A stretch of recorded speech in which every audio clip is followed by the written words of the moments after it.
Dina yu'minun, orang-orang yang beriman. Ini lagi masih menceritakan tentang sifatan orang-orang yang beriman atau orang yang bertakwa. Wa ulaika, dan adapun mereka, mereka itu, wa ulaika, dan adapun mereka itu, wa ulaika, dan adapun mereka itu, adalah mereka,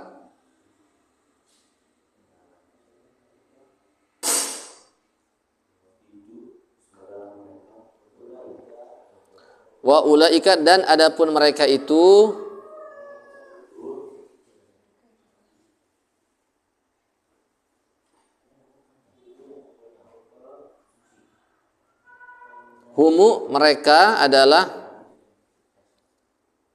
mereka adalah al-faizuna, orang-orang yang al-muflihuna, orang-orang yang bahagia. Al-muflihuna, orang-orang yang bagja. Bagja itu apa? Bahagia.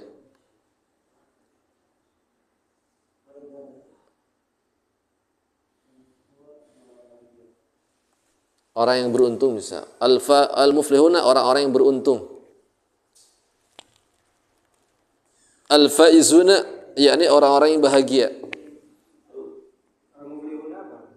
Al-muflihuna, orang-orang yang beruntung. Beruntung, bahagia sama. Maknanya sama. Al-muflihuna, orang-orang yang beruntung. Al-faizuna, yakni orang-orang yang bahagia. Orang-orang yang bahagia.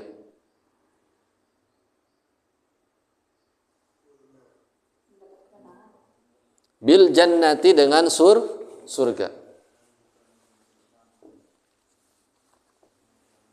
Bil jannati, dengan surga.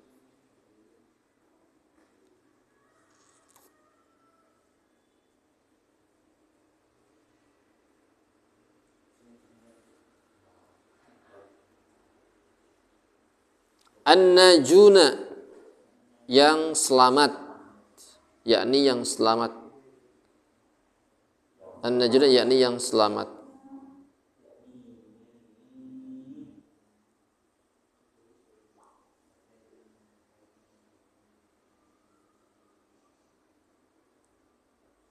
Minan nari, dari api neraka.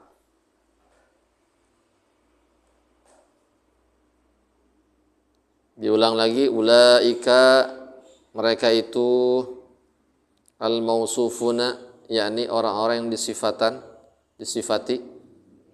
Al-mausufuna, orang-orang yang disifati, bima, dengan perkara, dzukiro, yang telah diceritakan, itu mah. Dzukiro, diceritakan itu mah. Ala hudan, tetap atas petunjuk. Min rabbihim, dari Tuhan mereka. Wa ulaika, dan mereka itu, mereka, al-muflihuna, orang-orang yang beruntung atau bahagia.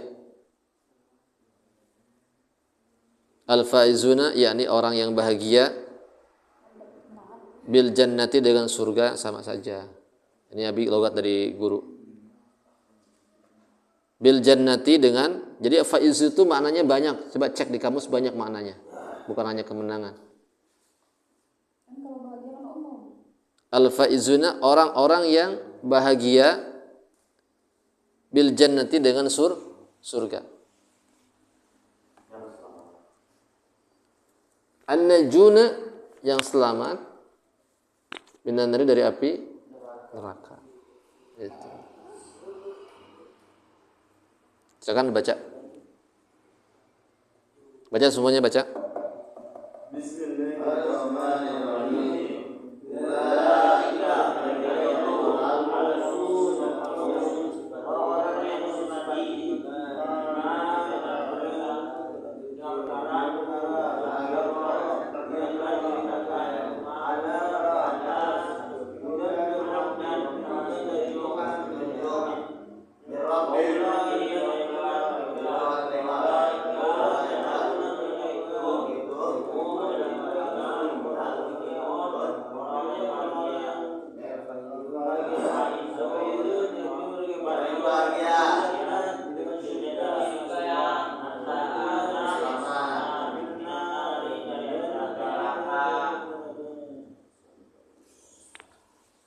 Baik, ini masih menceritakan tentang sifatan orang-orang yang bertakwa.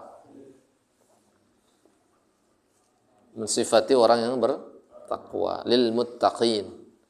Kemarin kita sudah menjelaskan tentang orang yang bertakwa sifatnya adalah alladzina yu'minuna bil ghaib, yaitu orang-orang yang beriman kepada perkara-perkara yang ghaib. Ciri yang pertama. Wa yuqimunas shalah, dan yang kedua adalah mereka yang senantiasa mengerjakan salat. Ciri yang bertakwa yang kedua adalah mengerjakan salat. Wa mimma razaqnahum yunfikun, dan mereka orang-orang yang senantiasa berinfak. Ciri yang bertakwa itu yang pertama, percaya pada hal-hal gaib.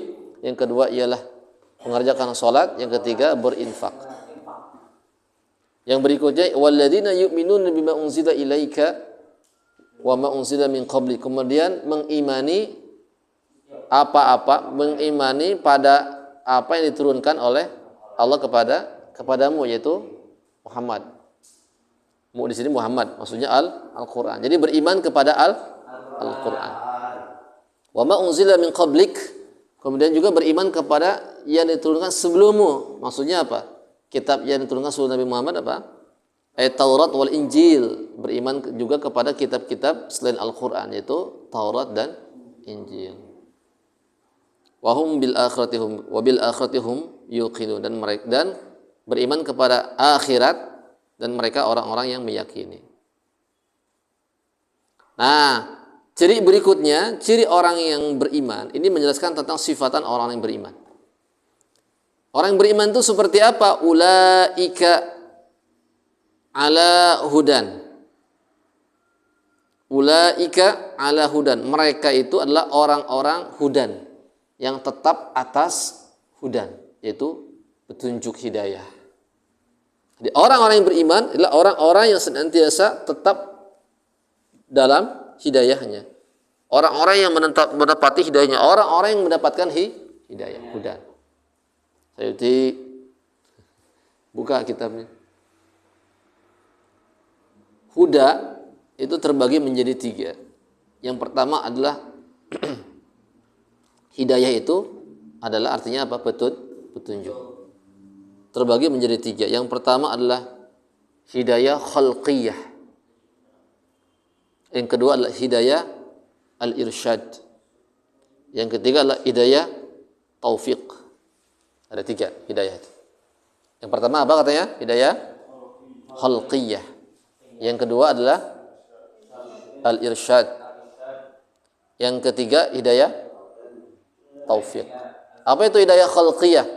Hidayah khalqiyah adalah hidayah penciptaan. Hidayah diciptakannya kita. Apa katanya? Hidayah khalqiyah itu hidayah penciptaan. Jadi kita ketika diciptakan oleh Allah, Allah memberikan naluri berupa naluri. Naluri apa? Yang pertama ialah naluri beragama. Ghariza at-tadayyun. Jadi ketika kita diciptakan oleh Allah, kita dilahirkan oleh ibu kita, berojol ke alam dunia, dilahirkan dari rahimnya ibu kita, itu Allah sudah memberikan petunjuk. Berupa apa petunjuknya? Berupa penciptaan. Ketika manusia diciptakan itu Allah sudah berikan dia berupa fitrah atau naluri. Naluri dia sebagai manusia. Lalu dia sebagai manusia apa? Mentakdiskan, mensucikan sang pencipta. Jadi sebenarnya dalam diri kita, dalam kemanusiaan kita itu ada namanya naluri. Tahu naluri? Naluri itu ada 3. Naluri dalam bahasa Arab disebut gharizah. Naluri yang pertama naluri beragama, yang kedua naluri mempertahankan diri, gharizatul baqa, yang ketiga naluri melestarikan jenis, menyukai lawan jenis. Kita suka kepada lawan jenis itu merupakan naluri. Naluri. Naluri bukan? Naluri. Laki-laki suka sama perempuan, naluri. Perempuan suka sama laki-laki, naluri. Ketika ada orang laki-laki suka sama laki-laki, berarti menyimpang dari fitrahnya, nalurinya. Jadi Allah menciptakan manusia beserta nalurinya. Sama seperti benda, Allah ciptakan benda berikut khasiatnya. Apa itu khasiat? Khasiat itu sesuatu yang melekat pada benda. Contoh, air punya khasiat dingin, api punya khasiat panas yang membakar. Itu khasiat. Pisau punya khasiat tajam untuk memotong. Kayu bakar punya khasiat terbakar. Itu khasiat. Angin punya khasiat apa? Sejuk, betul, tak terlihat. Kemudian gas punya khasiat apa? Untuk masak. Khasiat gas apa? Bisa menghidupkan api, terbakar juga sama. Manusia juga punya bukan khasiat, naluri kalau manusia itu. Manusia itu suka sama lawan jenis. Suka melestarikan jenis. Punya anak itu bagian dari naluri, namanya naluri gorizatun naluri melestarikan jenis. Yang berikutnya naluri atau gorizatul baqa, naluri mempertahankan diri. Kita kalau digampar, dipoyokan, marah enggak? Marah. Itu karena ada naluri dalam jiwa kita. Kita dijelekin orang tua kita, marah enggak? Marah. Karena dalam kita ada naluri, tubuh kita naluri. Dulu para pejuang kita membela melawan para penjajah itu bangkit dari apa? Naluri mempertahankan diri. Paham tuh? Bahkan dalam dunia hewan pun ada naluri mempertahankan diri. Dalam dunia hewan mempertahankan diri gimana? Singa dengan gigi taringnya untuk mempertahankan diri. Kemudian landak dengan bulunya. Bunga mawar dengan durinya, cicak dengan bukan tainya, dengan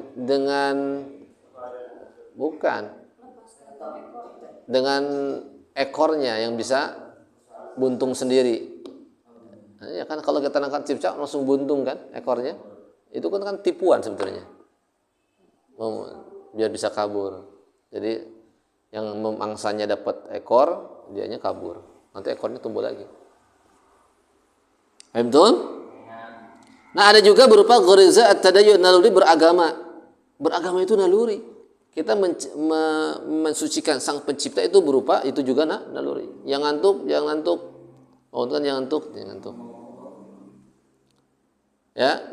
Jadi bukan mempertahankan gharizatul tadayyun, mensucikan Sang Pencipta berupa naluri juga. Contoh, perhatikan.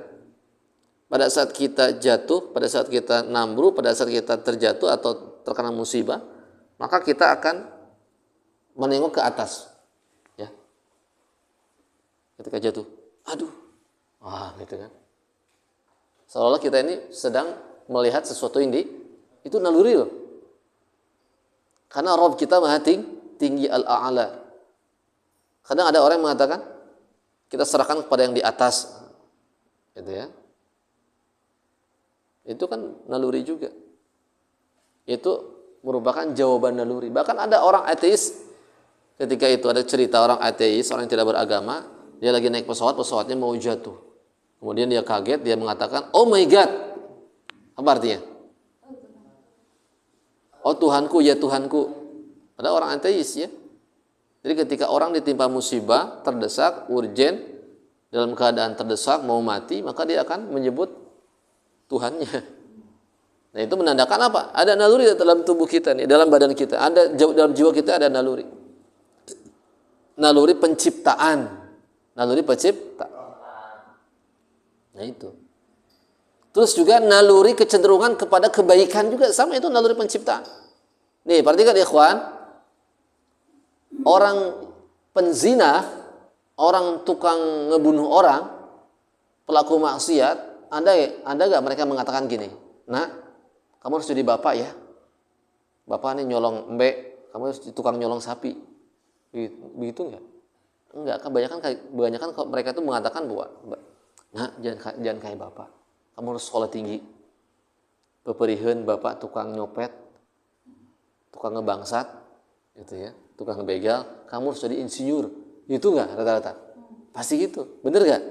Iya. Mereka tidak mau masa depan anaknya sama seperti bapaknya tukang maksiat dan sebagainya. Itu naluri Naluri juga itu, naluri penciptaan. Manusia itu diberikan kecenderungan untuk berbuat baik.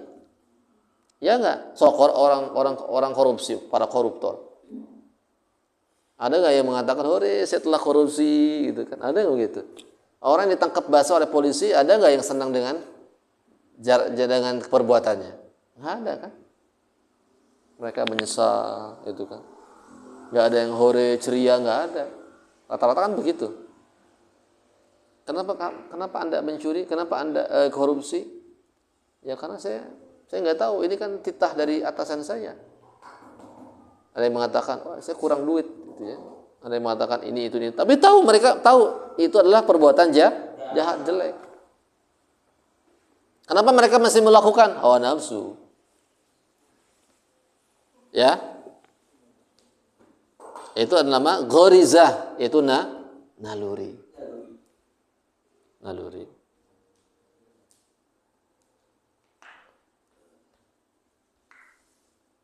Yang kedua adalah hidayah al-irsyad. Hidayah berupa petunjuk. Contoh ialah adanya agama ini merupakan hidayah al-irsyad. Adanya agama Islam adalah berupa hidayah thariqah, hidayah al-irsyad. Adanya Rasul itu berupa hidayah petunjuk. Adanya para ulama itu berupa hidayah petunjuk. Adanya Al-Quran itu berupa hidayah petunjuk. Adanya kitab tafsir ini petunjuk juga. Barang siapa yang mengikuti petunjuk hidayah al-irsyad, maka Allah akan berikan hidayah taufik. Jadi petunjuk ini kalau nggak diapa-apakan, kita tidak akan bisa dapat pemahaman yang baik, ya kan? Benar nggak? Jadi adanya para ulama, adanya Al-Quranul Karim, adanya kitab-kitab ulama yang harus kita kerja, harus kita baca, harus kita fahami, itu berupa hidayah petunjuk, thariqah jalan. Kalau kita ingin baik, ingin selamat dunia akhirat, maka ikuti Al-Quran. Ikuti para ulama, al-ulama al-warasatul anbiya. Ikuti para ulama, ikuti para habaib, ikuti para kiai yang benar-benar keilmuannya mengikut kepada baginda Rasul. Hati-hati, ulama juga ada dua. Ada ulama su, ada ulama akhirah. Ulama su adalah ulama dunia. Ulama akhirat adalah ulama yang tidak menjual dunia. Ulama yang tidak mengikuti pada hawa nafsu dunia. Ulama akhirah, dia akan konsisten dengan dakwah. Mau perih, mau tidak perih, dia akan lakukan dakwah. Dia akan tetap sampaikan. Walaupun dicela orang, walaupun nggak disukai orang, walaupun nggak dapat gaji, walaupun nggak dapat fulus. Ya. Tapi ulama dunia, ketika dia berceramah, maka dia akan pikir-pikir dulu. Dia ulama pesanan. Kata yang pesan, "Pak, bahasa ini ya, jangan itu ya." Itu bisa jadi ulama su. Ulama yang dibeli. "Bapak tolong ya, jangan dibahas masalah riba," gitu kan. Karena di sini banyak orang-orang yang pengguna riba. Dia menyampaikan atas pesanan orang. Itu kan? Kemudian dia menyampaikan ketika ada amplopnya. "Saya nggak mau, ini kurang. Harus segini. Nah itu ulama su. Ulama su, kemudian juga ulama su itu ulama yang senantiasa menuruti hawa nafsunya. Itu ulama su. Jadi dia itu hubud dunia, cinta kepada dunia. Guru Ustadz almarhum Kiai Haji Maksum Ahmad Hasan ketika aksi bela Islam 212, tahu? Waktu di mana? Di Jakarta ya. Itu pernah ditawari, kalau tidak salah miliaran ya, 1 atau 3 miliar. Ada 3 ulama yang ditawari, salah satunya karena guru saya itu tokoh di Jawa Barat. Syaratnya jangan mengerahkan massa untuk hadir ke acara aksi bela Islam. Itu aksi bela Islam waktu di Monas. Ditawari apa namanya 1 miliar. Beliau tolak atau beliau tolak. Kenapa? Aksi ini adalah aksi untuk membela kehormatan Islam. Aksi ini aksi dakwah, aksi untuk umat, gitu kan? Maka beliau tolak. Buat apa gitu kan? Kita ngambil uang sementara kita mengkhianati umat, mengkhianati Allah dan Rasulnya. Ini perjuangan. Nah itu. Nah seperti itu. Tolak beliau itu. Itu ya. Itu ulama al-akhirah. Jadi ulama dunia itu imanuhum fi butunihim, laisa fi qulubihim. Ulama su itu imannya adalah fi butunihim, dalam perut mereka. Imanuhum fi fulusihim, imannya itu di uang-uang mereka. Imanuhum fi amplofihim, imannya itu di amplopnya. Imanuhum fi wanitanihim, imannya itu di wanitanya. Fi jabatanihim, di jabatan-jabatan dia. Dia akan berbicara ketika jabatannya naik. Dia akan ngomong ketika jabatannya dinaikkan. Dia akan ngomong ketika amplopnya gede. Dia akan ngomong ketika apa? Ketika jabatannya naik, amplopnya naik, ini itu. Nah, itu imannya di perut, bukan di hati. Nah, itu yang bermasalah, bahaya itu. Ulama kayak itu yang bahaya. Oleh karena kita harus ittiba ulama, kita harus ikut ulama. Ulama seperti apa? Ulama yang mengikuti Nabi. Al-warasatul anbiya. Dia akan tetap menyampaikan yang hak dia sampaikan, yang batil dia cegah. Jadi ulama kalau dia konsisten, yang hebat tuh ya, ketika ada ulama dia beramar ma'ruf nahyul munkar, itu yang hebat. Kalau amar ma'ruf biasa, kita ini amar ma'ruf nih, menyampaikan kepada yang hak. Tapi kalau nahyul munkar, mencegah kepada yang munkar, ini yang enggak luar biasa. Ini yang di luar kebiasaan. Karena kenapa? Kalau mencegah kemungkaran, ada risikonya. Ada risikonya. Risikonya apa? Dicela orang. Ada orang mabok, ya, ada orang mabok, kita cegah. Ada risiko nggak kalau kita cegah? Bisa berantem itu. Ada orang mabok, kita cegah. Ada orang zina, kita cegah. Kita nasihati. Orang riba, kita nasihati. Itu namanya nahyul munkar. Mencegah daripada kemungkaran. Itu lebih dahsyat dakwah seperti itu. Nabi itu dakwanya amar ma'ruf nahyul munkar. Apakah Nabi adem ayam dakwahnya ketika di Mekah, di Madinah? Enggak. Rasul ketika dakwah di Mekah sampai ditimpuk tai onta. Rasul ketika dakwah sampai di Ciduhan, diludahi. Rasul ketika dakwah ke kota Taif, ke Bani Thaqif, untuk apa? Menyampaikan dakwah Islam. Apa sikap orang-orang Taif? Wah, luar biasa. Bukannya disambut dengan senyuman yang hangat, senyuman yang manis, dengan ramah, santun, tidak ya. Disambut dengan apa? Lemparan batu, ditimpuk Rasul itu. Sampai betis Rasul itu berdarah, sampai beliau istirahat di kebun korma, kebun anggur. Datang malaikat penjaga gunung menawarkan diri untuk menjatuhkan, melemparkan gunungnya. Kata Rasul, jangan gitu. Mudah-mudahan dari anak-anak mereka lahir orang-orang yang memeluk Islam. Begitu Rasul sampai seperti itu. Bahkan diancam untuk dibunuh. Tapi Allah selamatkan waktu itu. Orang-orang kafir Quraisy rapat di Darun Nadwah membicarakan tentang bagaimana sikap mereka kepada Muhammad. Mereka sepakat untuk membunuh Rasul di kediamannya. Malaikat Jibril datang mengasih tahu Rasul, jangan tidur di sini, gitu kan? Karena Anda mau dibunuh, orang-orang Quraisy mau merencanakan pembunuhan kepada Anda. Gantikan saja. Maka Ali, sahabat Ali menggantikan. Nggak jadi itu. Itu berarti kalau pengen kita nih dakwanya nyunnah Rasul, seperti itu tuh dakwanya nyunnah. Nyunnah enggak? Nyunnah. Dakwah itu menantang arus, bukan mengikuti arus dakwah itu. Di sini banyak kemaksiatan, jangan ikut kepada arus kemaksiatan. Justru harus ditentang. Itu dakwah. Amar ma'ruf nahyul munkar. Wal takum minkum ummatun yad'una ilal khairi wa ya'muruna bil ma'ruf wa yanhauna 'anil munkar wa ulaika humul muflihun.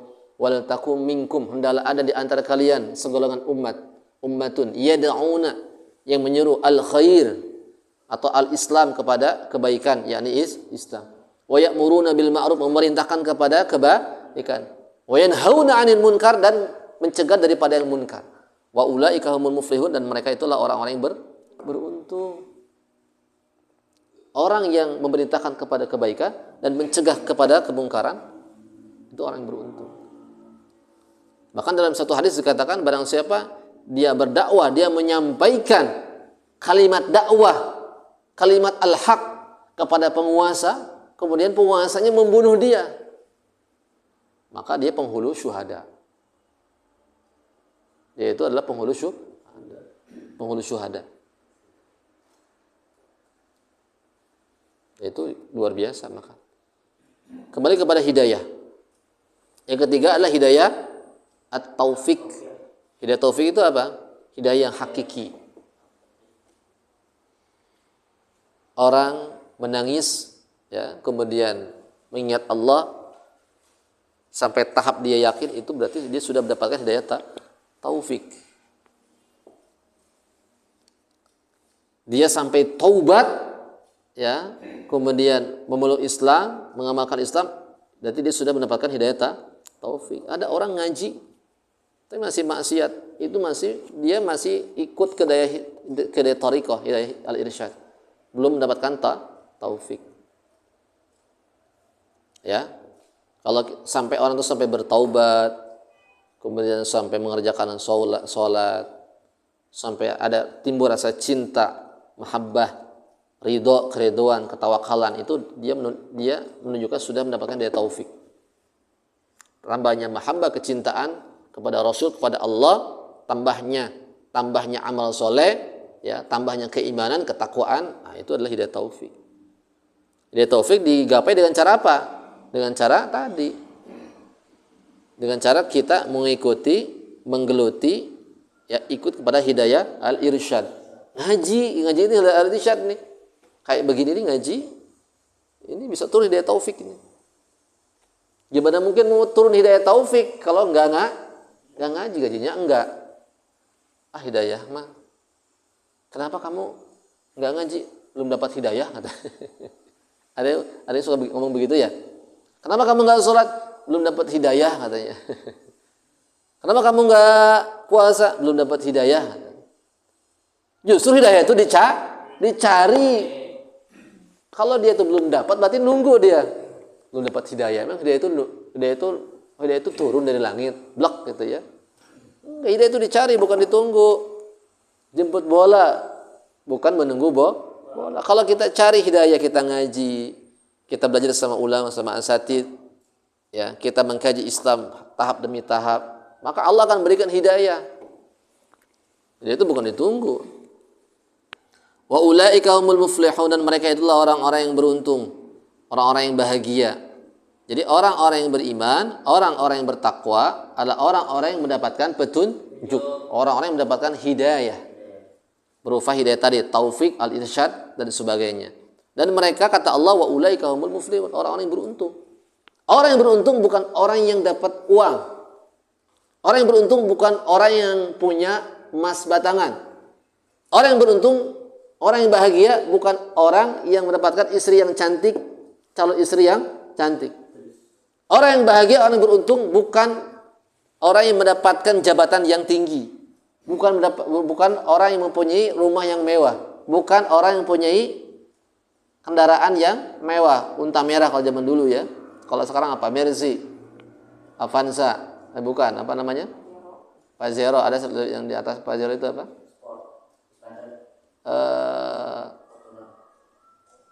Apa yang menerima? Mercedes ya, dan sebagainya. Orang yang beruntung, orang yang bahagia itu bukan orang yang punya istri yang cantik, anak yang banyak, kemudian ingon-ingon, peternakan, kemudian perkebunan, kendaraan yang mewah, perusahaan yang banyak, dan harta yang banyak, emas batangan, dinar wa dirham, dan yang banyak. Bukan seperti itu. Orang yang beruntung, orang yang paling bahagia, orang yang paling beruntung, bahagia, faizun, ialah orang-orang yang dapatkan hidayah. Hidayah ini, Masya Allah, hidayah ini sangat mahal. Hidayah itu Mahal ya kawan. Hidayah itu mahal loh. Hidayah itu mahal. Hidayah itu yang menyebabkan kita masuk surga. Ya kan? Kalau dapat istri cantik, calon istri cantik, bisa nggak kita dapat surga? Belum tentu. Dapat anak yang soleh, bisa nggak dapat surga? Belum tentu. Ya kan? Kita dapat uang yang banyak, harta yang banyak, kendaraan yang mewah, belum tentu. Itu bahagia juga. Bahagia nggak? Bahagia. Tapi bukan yang paling inti, yang fundamental. Jadi jangan tertipu ya. Ad-dunya mal'unah. Ad-dunya mal'unah. Dunia itu dilaknat. Dunia itu bagaikan bangkai, kata para ulama. Bagaikan bangkai. Kita jangan tertipu dengan dunia. Kita jangan tertipu dengan dunia. Dunia itu bagaikan bangkai. Kita jangan tertipu dengan kenikmatan dunia. Sesaat dunia itu. Jadi jangan kita gapai kenikmatan yang sesaat, sementara kita tinggalkan kenikmatan yang abadi, yang abada. Ya. Di dunia kita hidup sementara. Kita nggak akan lama di dunia ini. 63 tahun kan batasnya. 63 tahun. Sekarang kita udah mau sepertiganya nih. Sepertiganya. Bahkan banyak di antara orang tuh yang meninggal di umur sepertiga udah meninggal. Hati-hati. Umur kepala 20 udah meninggal, hati-hati. Kepala 20, belasan tahun udah meninggal. Enggak menutup kemungkinan orang tua, orang yang muda pun meninggal. Mana saya menangani pasien, anaknya itu naudzubillah ya, kasihan. Diponis sama dokter itu gagal ginjal. Masih muda. Baru kepala 3. Itu ya. Seperti itu. Gagal ginjal itu penyakit berat. Cuci darah. Setiap minggu harus cuci darah. Cuci darah itu bisa 1 juta, 2 juta sekali cuci. Kalau sebulan 4 kali nyuci 4 juta. Banyak orang tuh gara-gara penyakit gagal ginjal bangkrut. Orang harus keluar uang banyak gitu. Ya. Yang stroke juga ternyata ada kalangan muda juga ada loh. Orang stroke itu, hati-hati ya, yang muda-muda bisa stroke loh. Mana orang Raja Pola habis 80 juta mengobati stroke-nya itu, 80 juta bangkrut. Ya. Bangkrut. Jadi oleh karenanya kebahagiaan yang hakiki, keberuntungan yang hakiki, ya. Apa namanya? Kebahagiaan, kesenangan yang hakiki adalah apa? Berupa hidayah. Maka pinta hidayah setiap kita ini berdoa. Kebanyakan orang tuh doa tuh dunia terus ya. Ya Allah ya Rabbi, belum dapat kuota ya Allah. Mudah-mudahan Abi saya ngasih saya kuota. Ya Allah saya belum dapat pekerjaan. Ya Allah saya belum dapat istri ya Allah. Ya Allah saya belum dapat HP, teman-teman saya dapat HP. Gitu kan. Kasih saya HP. Ya Allah saya belum membahagiakan orang tua saya. Ya Allah saya belum ini, belum itu, belum itu. Bukan berarti nggak boleh, boleh. Kita meminta dunia boleh. Kita meminta kaya nggak dilarang ya. Tapi ingat, ada permintaan yang sangat penting, yang sangat urgent dan sangat mahal. Apa itu? Hidayah. Minta hidayah. Ya. Minta petunjuk. Ya Allah, berikanlah kepada hamba hidayah taufik. Ya Allah, tunjukkanlah kepada saya jalan yang hak. Ya Allah, istiqomahkanlah saya dalam jalan hidayah-Mu. Ya Allah, kuatkanlah keimanan saya, kuatkanlah ketakwaan saya, berikanlah saya senantiasa hidayah. Minta hidayah.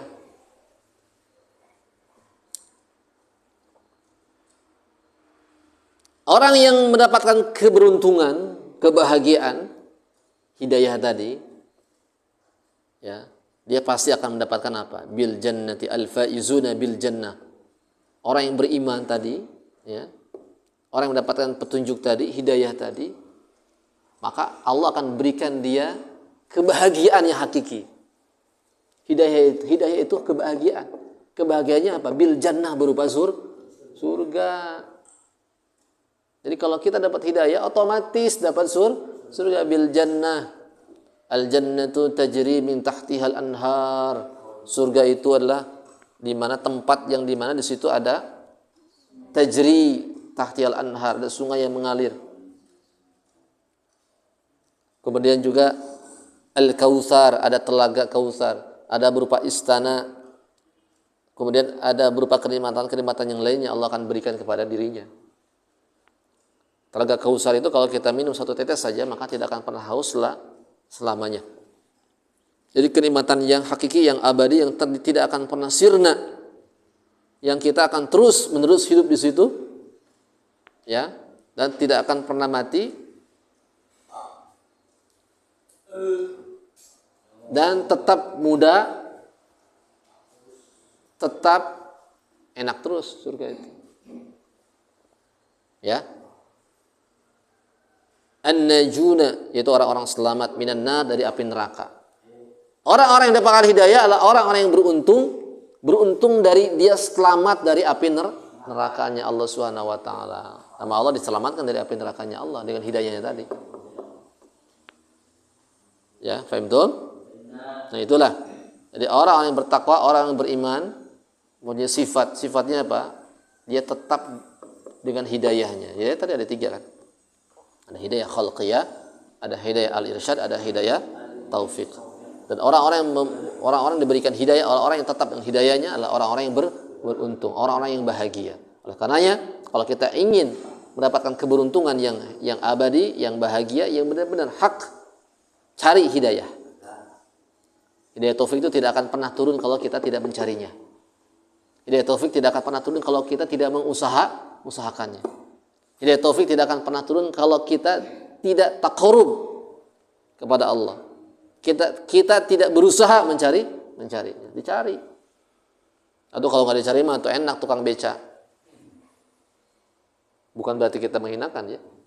Enak dong orang-orang yang dia itu kerjaannya itu hanya itu aja. Ngurusin dunia itu kan. Enak kalau gitu.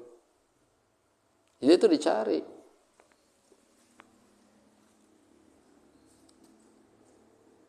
Jadi hidayah itu tidak akan turun dengan sendirinya kalau kita tidak ada usaha.